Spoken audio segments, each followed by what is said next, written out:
Salut à tous, j'espère que vous allez bien, c'est Romain et on se retrouve aujourd'hui pour la traditionnelle présentation de la surprise du chef en la personne de Carlos Soler qui rejoint le PSG en toute fin de mercato alors que personne n'en parlait à part des médias locaux il y a une semaine, mais du coup c'était difficile de leur donner du crédit. Et bien au final, comme sur tous nos autres dossiers, c'est eux qui ont eu l'exclusivité et qui au final ont eu raison parce que c'est certainement pas nos médias nationaux qui cet été ont réussi à avoir une exclusivité évidemment. Et comme toujours, situation ubuesque, dès que le dossier est annoncé bouclé, tous les médias savent tout de tout et te sortent tous les détails de l'opération. Alors que 2 heures auparavant, ils ignoraient complètement l'existence de Carlos Soler, bien évidemment. Ça, c'est très drôle, c'est une histoire sans fin au PSG, mais notons, commençons par là, évidemment le fait que les médias ont été complètement dépassés. Les médias français cet été, avec l'arrivée de Luis Campos, c'était n'importe quoi.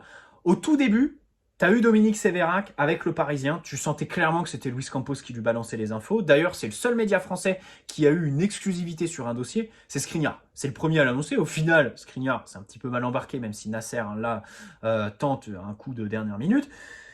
Au final, Dominique Sévérac, le temps ne lui a pas du tout donné raison parce que depuis, c'est échec sur échec, à commencer par Hugo Ekitike, et puis tous les autres, franchement, ça vaut pas grand-chose. Hein. Ça te donne des détails, mais pas vraiment d'exclusivité. Même le journal L'équipe, Loïc Tanzi et tout ça, était clairement dépassé. Vitinha, par exemple, tous les détails de l'opération, ce sont les médias locaux portugais qui les ont en premier, tout simplement, et qui les balancent aux yeux du monde, tout comme l'intérêt du PSG. Là, c'est pareil avec Carlos Soler.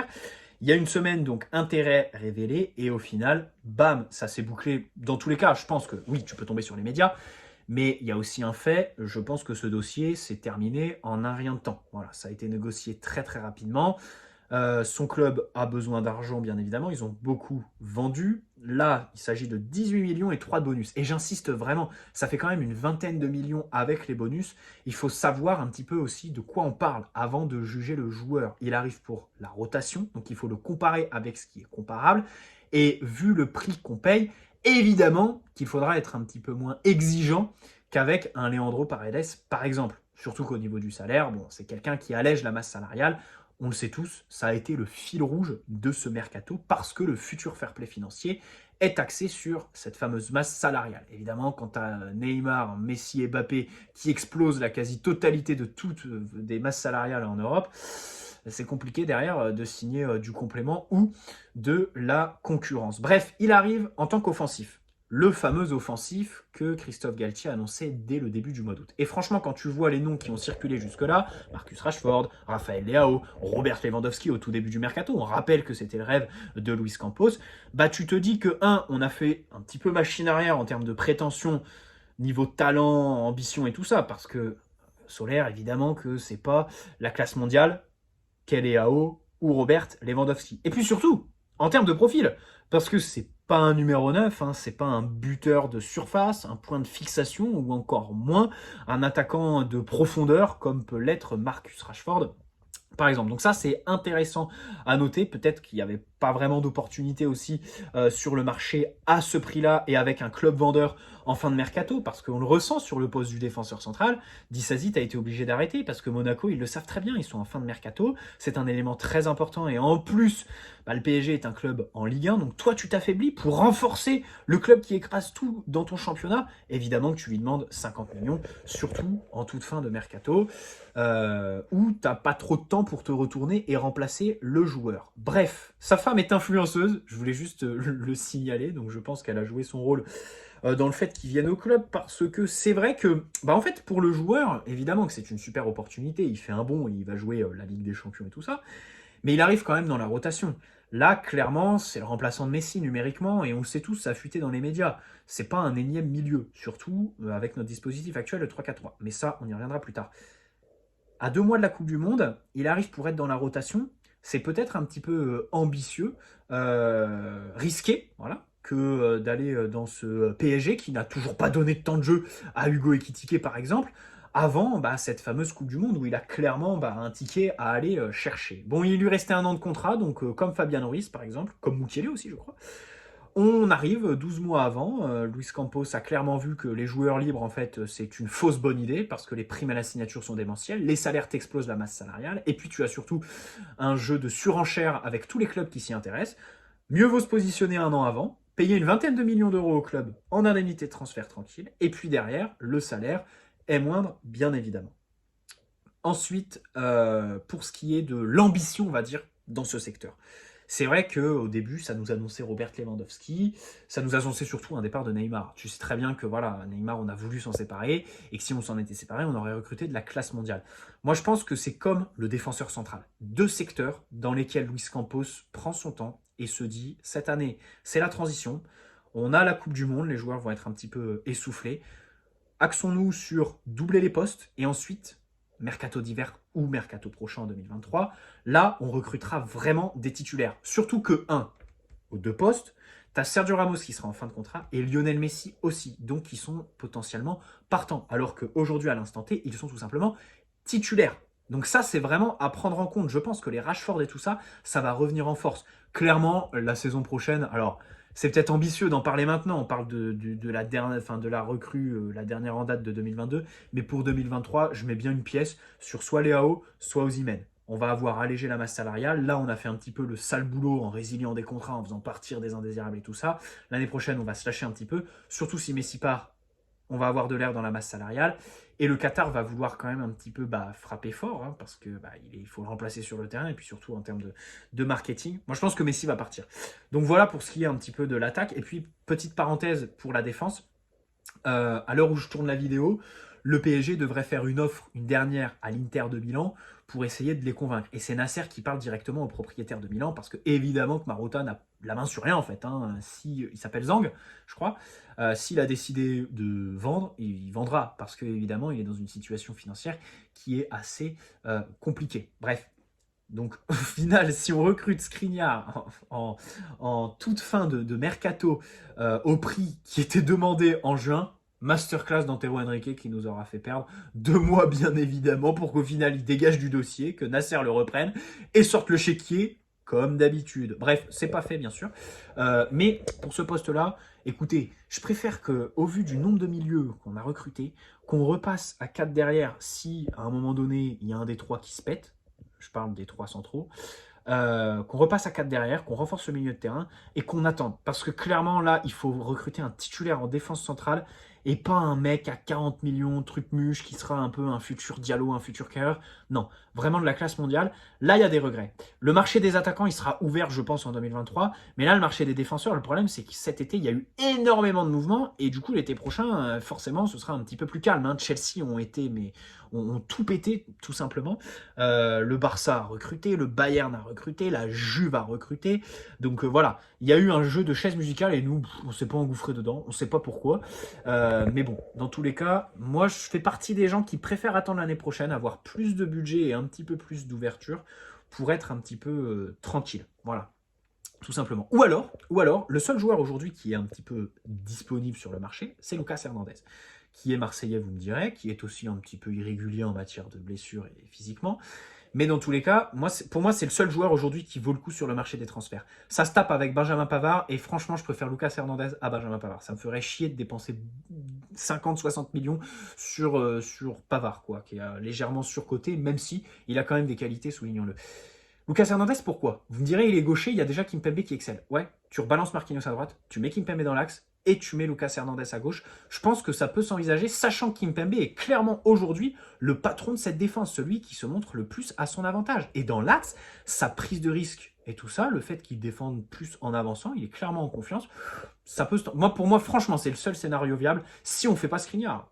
Voilà, Skriniar qui est d'ailleurs un petit peu critiqué pour son début de saison, qui est un petit peu moyen, pour pas dire mauvais. Est-ce que c'est le mercato qui joue? Je pense très clairement que c'est il y a un petit peu de ça là-dedans. Bon, revenons à notre Solaire, qui vient pour la sortie de banc, donc pour suppléer Messi, Neymar. Il faut absolument pas le comparer à ces deux-là, mais plus, Wijnaldum. Tout simplement, voilà, c'est celui qui va occuper la place de Wijnaldum. Wijnaldum qui avait eu quand même un certain temps de jeu la saison dernière.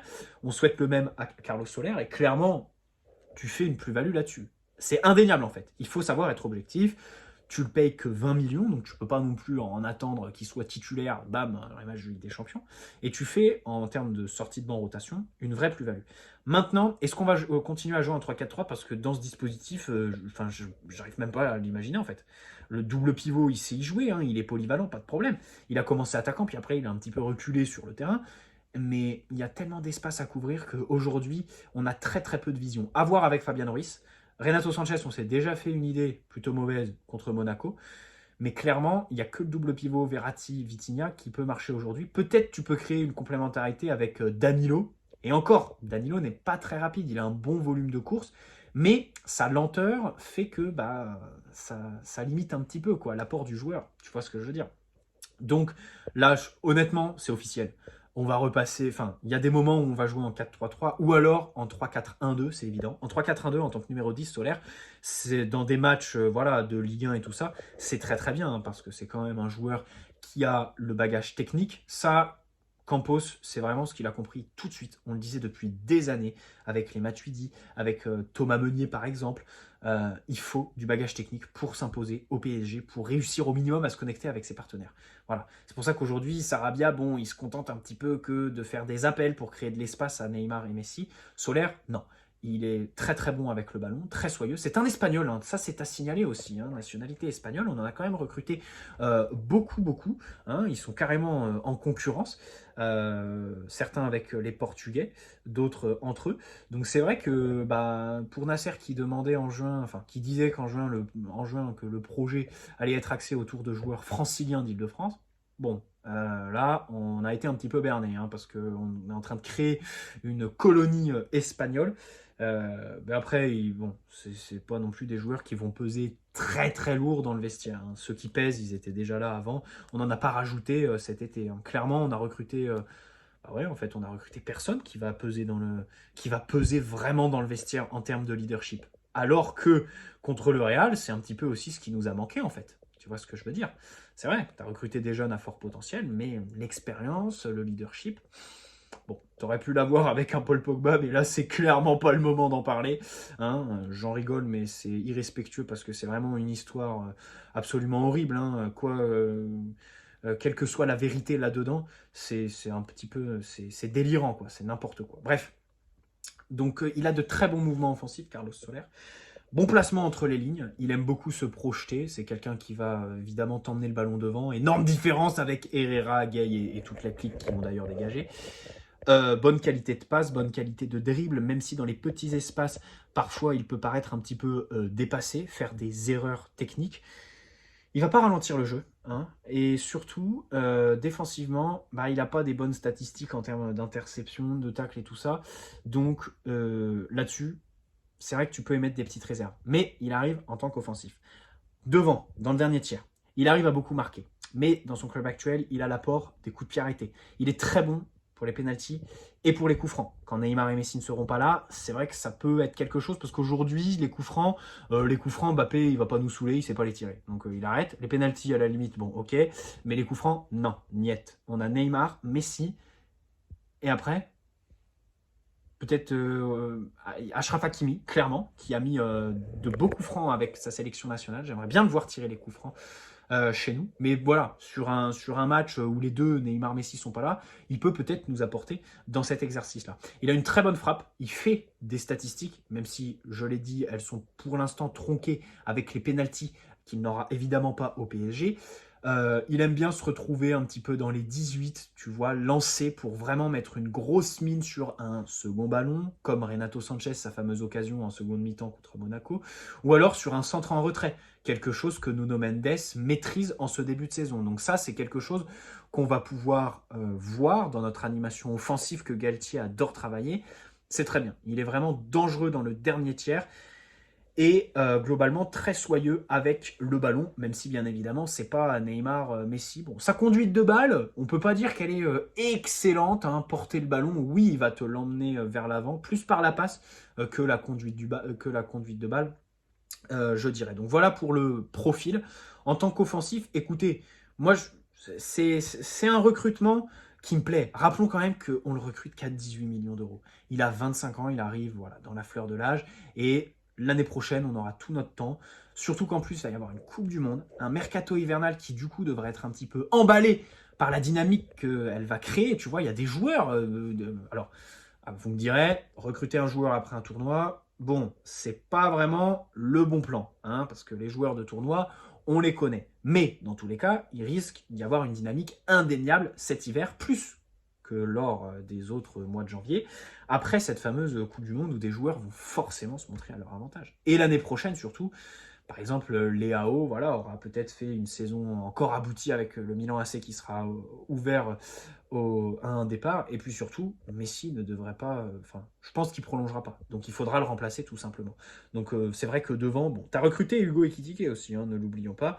Et puis tu gardes Pablo Sarabia. En début d'été, on pensait que Sarabia allait partir. Au final, il est toujours là. Et bon, ces matchs, c'est difficile de les juger. Bon, là, on le voit plus trop, hein. Il fait de bons déplacements. Il abat beaucoup de travail sans ballon et tout ça. Avec ballon, tu sens qu'il sait pas trop quoi en faire. Le plus important avec Pablo Sarabia, en fait, c'est pas ses qualités techniques. On peut pas lui demander voilà, d'avoir les qualités techniques de Neymar et tout ça, surtout à son âge. Mais en fait, le point névralgique avec Sarabia, c'est la finition. Parce qu'il a ce côté tueur qu'il est capable d'avoir. Il est capable de se créer une dynamique à la finition qui est digne d'un vrai buteur, d'un numéro 9 en fait. Comme il l'a eu lors de sa première saison en Coupe de France par exemple, où il marquait beaucoup. Mais si cette dynamique, il la brise et qu'il est tout mou devant le but, dans le dernier geste, au démarrage des actions, comme avant son prêt au Portugal, là c'est plus compliqué. Tu vois ce que je veux dire? Pour moi, avec Sarabia, c'est vraiment la finition qui est le facteur X de ses performances. Voilà. Dans tous les cas, Carlos Soler, écoutez, il y a beaucoup de gens qui émettent des réserves. Moi, je suis plutôt content. Franchement, ce coup, je suis plutôt content. J'émettais peut-être un petit peu plus de réserves sur Fabian Ruiz ou Renato Sanchez, par exemple. Voilà. Bref, bonne soirée à tous. N'hésitez pas à poser un like si cette vidéo vous a plu.